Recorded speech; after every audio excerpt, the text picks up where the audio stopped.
What would you do if your whole family sat on your neck and then accused you of being selfish? Imagine paying for everything, working your ass off, and your sister sneaking your vacation money.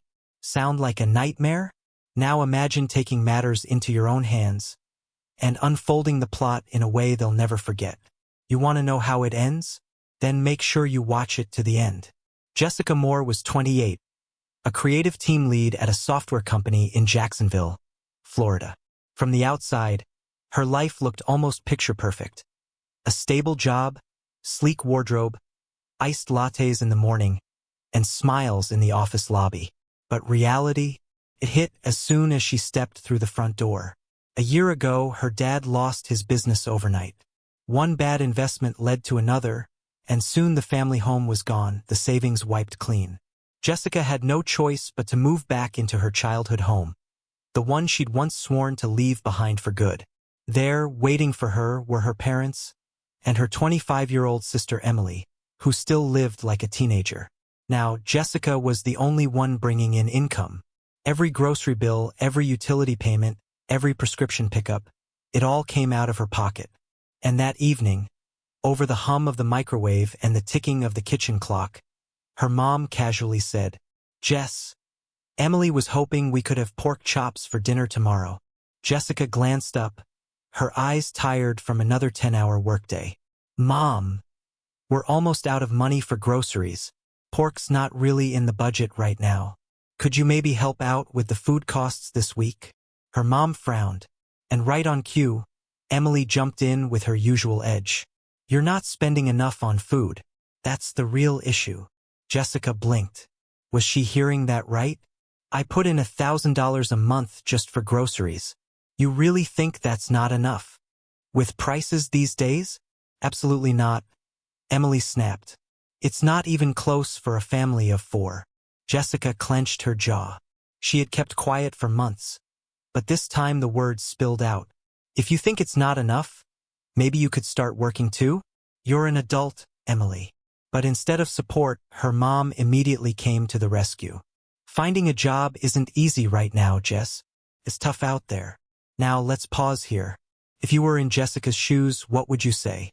How long would you stay quiet while your family drained your bank account and dismissed your efforts? Jessica knew the truth. Emily wasn't job hunting. She was scrolling through her phone, watching reality shows, sleeping till noon. And to top it off, their mom had been slipping Emily cash behind Jessica's back, from the very money Jessica earned. It boiled over. "Maybe we should just sell the house and move to Orlando," she said. "Grandma has her restaurant there. We'd have food, and maybe even work." Her mom exploded. "No, I'm not going back to that woman. You know how she is. Always yelling about the dough not being thin enough." Jessica didn't care if Grandma ran the kitchen like a military camp. There was food, shelter, structure. Something this house was sorely missing. But then her dad chimed in, arms folded. "We're not the kind of people who run to mommy when things get hard. We stand on our own." Jessica almost laughed. On their own. When she paid the electric bill, internet, gas, and even her dad's insulin. Every morning, she was up at 6 o'clock, cooking breakfast for 4, prepping her dad's lunch, logging into work, managing the household budget, and paying taxes. And after all that, she was still the one being accused of not doing enough. And Emily? Her contributions consisted of tossing dishes in the sink and carrying a laundry basket once a week. Oh, and that famous shoulder rub she gave their dad, the one he mentioned as if it were a full-time job. Worst of all, the favoritism wasn't new. As far back as Jessica could remember, Emily had always been the delicate one, the charming one, the one everyone adored. Sure, people called Jessica beautiful too, but Emily? She was always the golden girl, the princess. It hurt. Deep down, it really did. But leaving wasn't so simple. Rent was sky high, job security was shaky everywhere, and Jessica knew, if she moved out, they'd crumble. She couldn't live with the guilt, so she stayed. Until something strange happened. A few days passed. Emily vanished. No goodbyes. No notes. Just gone. At first, Jessica thought nothing of it. Maybe she'd gone to stay with a friend. But when 2 whole days passed with no texts, No updates. Nothing. Something felt off. She came home late one evening and, walking past the living room, she overheard her parents whispering. Low voices. Nervous tones. And that's when Jessica's gut told her something was seriously wrong. Later that evening, Jessica was walking down the hallway when she caught a few words drifting from the living room. Words that made her stop cold. Souvenirs from Louisiana. She's so lucky, that girl. It was her mother speaking, her voice unusually cheerful. Her father chuckled in response. Maybe next time we'll all go. Wouldn't that be nice? Jessica leaned into the doorway, brows furrowed. Wait, what? Are you saying Emily is in Louisiana? Right now? Both her parents looked at her as if she had just asked if the sky was blue. Of course, honey. That's what we were just talking about, her mother said, sipping her tea like it was the most casual news in the world. Jessica blinked. Emily, in Louisiana, at a time when they could barely afford groceries? She didn't know whether to laugh or scream. But she doesn't have any money. Her mom shrugged. Oh, she won a trip. Some contest or sweepstakes or something. You know how Emily always gets lucky with those things. Lucky. That's what they were calling it now. Jessica nodded slowly, biting her tongue. Sure. A free trip. Why not? She had her doubts, but there was no proof. Not yet. But the next day, while she was buried in a project at work, her phone buzzed. Unknown number. She hesitated, then picked up. It was her credit card company. They wanted to verify some recent charges. Several of them. Big ones. Jessica rarely used that card. She paid with debit or cash 90% of the time. Her stomach dropped. How much? She asked. The rep on the line hesitated.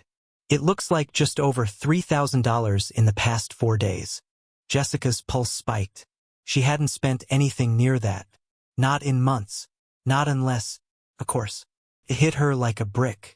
Emily. She might have scored a free flight or hotel, sure. But everything else? Food, shopping, rides, souvenirs? Someone had to pay for that. And that someone was Jessica. She took a deep breath and dialed her sister. Emily picked up right away. Jess, I was wondering when you'd call. I have the cutest gift for you. Just wait. Jessica cut her off. You used my credit card, didn't you? A beat of silence.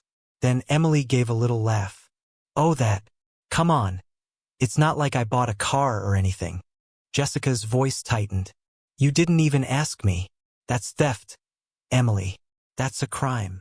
Emily brushed it off like she had spilled a drink. It's not like that. You're my sister. Families help each other out. And besides, the card was about to expire anyway. It's not like you were using it. Jessica gritted her teeth. $3,000, Emily. $3,000. That's not a mistake. That's outrageous. Well, yeah, I had to cover food, transportation, a little shopping, and there was this amazing boutique with this limited edition purse. And you know I couldn't pass that up. Jessica was speechless. She felt like screaming. But Emily wasn't done. Don't be so dramatic, sis. I figured you'd just pay it off like always. You're good with money. Then she chuckled. Actually chuckled. Anyway, thanks for the treat. I'll talk to you when I'm back. Love you. Click. The line went dead. Jessica sat frozen, phone still in hand. It took a full minute before the wave of anger, disbelief, and sheer exhaustion rolled in. Later, Emily tried calling again. And again. Jessica let every call go to voicemail. Finally, one came through. Okay. I guess I really messed up this time. That was stupid. I get it. Don't be mad forever. Jessica didn't even reply. There were no words for this level of entitlement. That night, she returned home to a chorus of cheerful greetings. Her parents were all smiles, but Jessica wasn't in the mood. Her mother asked, "Why did you block the card?" Emily says it's not working. Her dad chimed in too. She's stuck now. She can't even call for an Uber back to the airport. Jessica set down her bag, staring at them both. Because she used it without asking. That's called fraud. And I'm not going to sit here and let it slide. Their smiles faded. Her mother raised her voice. It's not that serious. She's your sister. Jessica's jaw clenched. Exactly. Which is why I expected more from her. Her father added, you didn't have to make things so difficult. She's out of town alone. Jessica turned away, her voice icy. She had no problem making it hard for me. And you? What would you do in Jessica's place? Would you forgive your sibling for stealing from you? Or cut them off completely? Because right now, Jessica was starting to realize something no one wants to admit. Sometimes family can be the ones who hurt you the most. Jessica thought she had reached her limit, but as it turns out, rock bottom still had a basement. After she blocked the credit card Emily had hijacked for her Louisiana getaway, her sister completely lost it. Calls came in like clockwork, one after the other. First, Jessica ignored them, but the voicemails, those were harder to stomach. Seriously, Jess? You're being such a drama queen. You knew the card was about to expire anyway. God, you're so tight-fisted. Everyone else gave me nothing, not even pocket money, and I'm here trying to survive. Jessica's jaw dropped when she listened to the message. So this was survival? Beach trips? Boutique shopping and expensive meals? She had half a mind to send the recording straight to their parents. And, as it turned out, she wouldn't have to.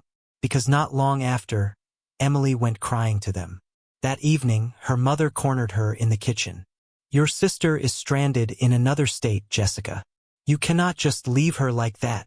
Jessica crossed her arms. You mean, after she used my credit card without permission and spent $3 grand like it was Monopoly money? She just wanted to bring back souvenirs. Her dad chimed in. Is that really so awful? Jessica stared at them. She stole from me. She's your sister. Her mom snapped. You're being unbelievably cold. Cold? You think I'm cold? She called me cheap after stealing from me. Her parents exchanged nervous glances. Then Jessica did the one thing they never expected. She played the voicemail out loud, letting Emily's venom spill into the room. Her sister's voice filled the silence. You're all useless. No one helped me. I had to use Jess's card. What was I supposed to do? Starve? God, you're all so pathetic. The room fell still. Her mother paled. Her dad looked like someone had socked him in the gut. And then panic. They rushed to their room, digging through drawers, checking their wallets. Moments later, they emerged, red-faced and breathless. She used my card too, her dad said through gritted teeth. And she took our finance ledger. How could she do this? Her mom whispered, stunned.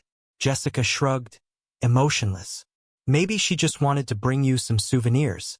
Thoughtful, right? The sarcasm hit like a punch. Her mom fumbled for a response. We thought our accounts were fine. We didn't realize. Jessica watched them scramble, and something inside her cracked. Not anger, not revenge, just exhaustion. Her mother looked up at her, desperate. Maybe you could, maybe just increase your limit. Help her out until she gets home. Jessica blinked. That was their solution? Before she could reply, her dad stepped in. Please, sweetheart, let's just reset. We'll work together, support each other. I know we've been blind, but we need to come together now. Jessica opened her mouth, then closed it again. And then her mother did something Jessica never saw coming. She dropped to her knees. Please, I promise I'll change. I'll take responsibility from now on. I'll be the mother you deserve. For a split second, Jessica was frozen. And then, a bitter laugh escaped her lips. Now you care. But her mother's expression didn't waver. It was sincere, worn, tired, maybe a little broken. And despite everything, Jessica felt something shift. After a long pause, she stepped away from the counter, pulled her wallet from her purse, and flipped through her cards. One was still active. One Emily hadn't touched. She held it up. One last chance. I'll book her flight, but we go together as a family. She's not running solo again. Her parents stared, surprised, then nodded. Moments later, they were calling Emily, her dad pacing, her mom already packing. Jessica, meanwhile, booked the return flight and stared at the screen. Some part of her still wanted to scream. Another part just wanted closure. What would you have done? Would you have helped Emily after everything she said and did? Or would you have walked away? Because for Jessica, forgiveness wasn't about forgetting. It was about taking back control on her terms. Now let's be honest, could you do that to your relatives? Or vice versa? Did you have to carry the whole family on your back? Write in the comments what you think about this situation, and if the story appeals to you, give it a like and subscribe. We have the most interesting things ahead of us. 5 days later, the family returned from their impromptu Louisiana vacation. The sun-kissed glow on their faces, the souvenir bags, and the leftover beach sand on their shoes said it all. Emily was the first to greet her. "Hey little sis, thanks for making the trip happen. You're a gem," she said with a grin. "We had the best time. Did you get your souvenir?" "Oh, actually, sorry. I forgot." Jessica stood still, nodding slowly. She smiled, but not the way they expected. "So glad you had fun. I bet it felt like the getaway of a lifetime. In fact, it might have been your last." Emily blinked. "What's that supposed to mean?" Jessica's tone was calm, almost casual. "I sold the house."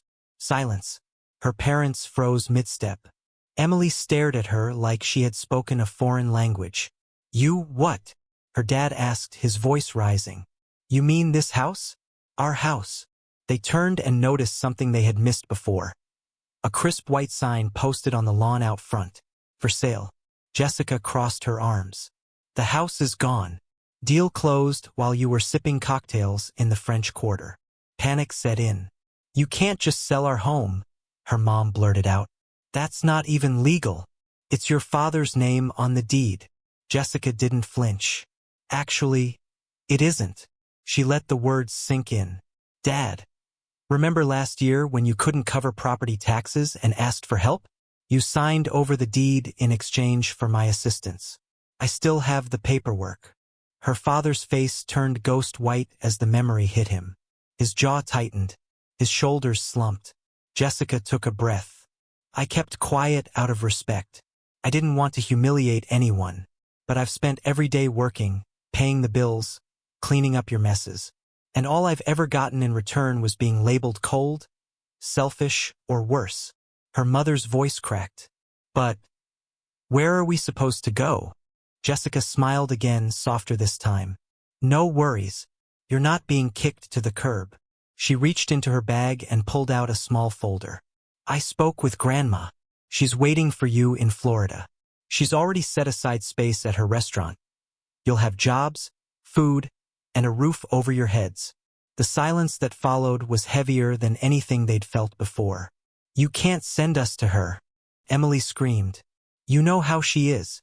She'll make us cook and scrub dishes." "Maybe that's exactly what you need," Jessica replied. "We're not going," Emily shouted. Jessica shrugged. "Okay, then where will you go? The house is gone. The bills are due. And you've got a credit card balance waiting for you." Her mother went pale. "Wait, what do you mean by our credit card balance?" Jessica's voice was cool. "That card Emily used wasn't mine. I never put it in my name." Her mom pulled out her wallet, flipping through the cards frantically.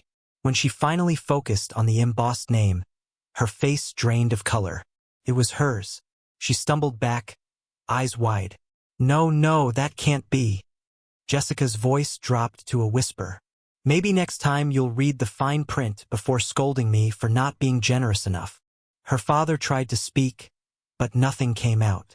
"And you listening to this, what would you have done? If your family kept taking and taking, would you finally draw the line like Jessica? Or would you cave in just one more time? Sometimes the people closest to you don't realize they've crossed the line until you move it entirely." For Jessica Moore, this was not revenge. It was freedom. When Jessica's mom realized the credit card Emily had drained was actually in her name, not Jessica's, panic set in. "Wait, what?" her mother stammered, flipping the card over in her hand. This isn't even Jessica's? It's Emily's old work card." Jessica stood still, her arms crossed. "Yep, the one she canceled months ago and left in her drawer. I found it buried under a pile of clothes." The room went quiet again. That means, her mom whispered, eyes wide. That means you are legally responsible. You let her use your name, and now you're going to have to fix it. The hard way. Her parents looked crushed. Emily fought to protest, but even she knew the game was up. So when the van from Miami pulled into the driveway, and their no-nonsense grandmother stepped out, there wasn't much left to say. They packed what little they had left, and under Grandma's firm command, headed to the family restaurant in South Florida. There, amidst the smell of oregano and the clatter of pizza trays, they learned what real work felt like. For the first time in her life, Emily was up at dawn prepping dough and cleaning the kitchen. Her parents washed dishes and served tables. They grumbled, of course, but under Grandma's sharp eye and her sharp tongue they stuck with it. Every penny Emily had burned through on that vacation was eventually repaid. Not just with cash, but with effort. Meanwhile, Jessica found herself living in a small but cozy apartment, closer to work and far from chaos. The first week felt strange. Quiet, still, peaceful. One evening, standing on her tiny balcony, she watched the sun set over the city skyline. The air was cool. The sky, painted in oranges and blues. And for the first time in what felt like forever, she exhaled. She felt relief. And, surprisingly, a little lonely. That's when her phone buzzed. Grandma. Jessica hesitated, then answered. "Hi, sweetheart," the old woman said, voice low and thoughtful. "I hope I'm not interrupting." No, I'm okay." "Good. I just wanted you to know. Emily's changing. She's working hard. Your parents, too. They're not perfect, but they're trying. Really trying." Jessica listened quietly. "I know what you've been through. I saw it all," Grandma continued. "Sometimes families fail each other. But if there's one thing I've learned, it's that we fight for them anyway." There was a pause on the line. "I'm not asking you to forgive them today," she added gently. "But maybe just leave the door cracked open. When you're ready." Jessica looked out over the city. Her eyes landed on a faded photo stuck to her fridge. A family picture. Back when Emily still braided her hair, and their dad still smiled without stress in his eyes. Could things ever go back? Probably not.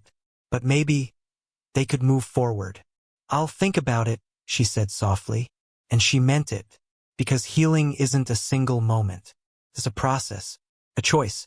One that Jessica finally had the freedom to make on her terms. So what would you do? If your family betrayed your trust, would you shut them out forever? Or would you wait just a little for a second chance? Because sometimes the real ending is just a beginning in disguise. The call came from an unknown number. Jessica hesitated. For a moment she considered ignoring it. But something told her to answer. "Hello," a soft, almost timid voice responded. "Hey, it's me, Emily." That voice. It was different. No trace of her usual smugness or snark. Just vulnerability. Uncertainty. Jessica blinked in surprise. "Emily? Is everything okay?" There was a pause. "I'm sorry to call like this. I want to see you. In person. I need to say something, and I just don't think a phone call will do it justice." Jessica listened quietly, heart guarded, unsure what to make of it. "If this is too much for you, I'll understand," Emily continued. "But I'd really like a chance to apologize. Face to face. Properly." There was something raw in her tone. Something Jessica hadn't heard before. She finally exhaled. "Okay, Sunday. 3 o'clock. The coffee place by the train station." "Thank you. Really, thank you." Click. Jessica leaned back, staring at the ceiling. She wasn't sure if meeting Emily was the right decision, but some small, stubborn part of her hoped it could be. That Sunday she arrived early. Her heart thudded with a strange blend of anxiety and curiosity. And then Emily walked in. No makeup, no flashy clothes, just simple jeans, a faded hoodie, and eyes full of something Jessica hadn't seen in years. Sincerity. "Jess, I'm so sorry."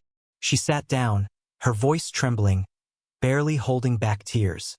"Working at Grandma's place. It made me see how selfish I've been. You've carried us for so long, and I didn't even see it. I took you for granted. I thought you were just being bossy. But you were holding us together." Jessica didn't speak. She just listened. And with every word, something inside her began to shift. Anger loosened. Sadness softened. Emily opened her soul that day. She talked about scrubbing dishes and hauling pizza trays, about learning humility and what it meant to earn her own way. She even handed Jessica a small envelope before they parted. Money she had earned herself. "It's not much," Emily said, "but it's a start. I want to do better. For you." Jessica smiled, touched in a way she hadn't expected. A few months later, she visited Grandma's place again. And this time, her parents were there too. They sat around the dinner table, the whole family, sharing a meal without tension or resentment for the first time in years. Her mom apologized. Her dad too. They had all changed. Maybe not completely, but enough. And that gave Jessica hope. Before she left, Grandma pulled her aside. "You've become strong, sweetheart," the old woman said, squeezing Jessica's hands. "But don't forget, strength means nothing if you lose your kindness." Jessica felt tears spill as she hugged her tight. It was the beginning of a new chapter. Not perfect, not easy, but real and healing. Now tell me, friends watching this, what would you have done in Jessica's place? Could you forgive your sister after all that? Or would you hold that pain forever? Sometimes the bravest thing we can do is let go. And if this story moved you even a little, do not forget to like this video, subscribe, and share your thoughts in the comments. We would love to hear your story too.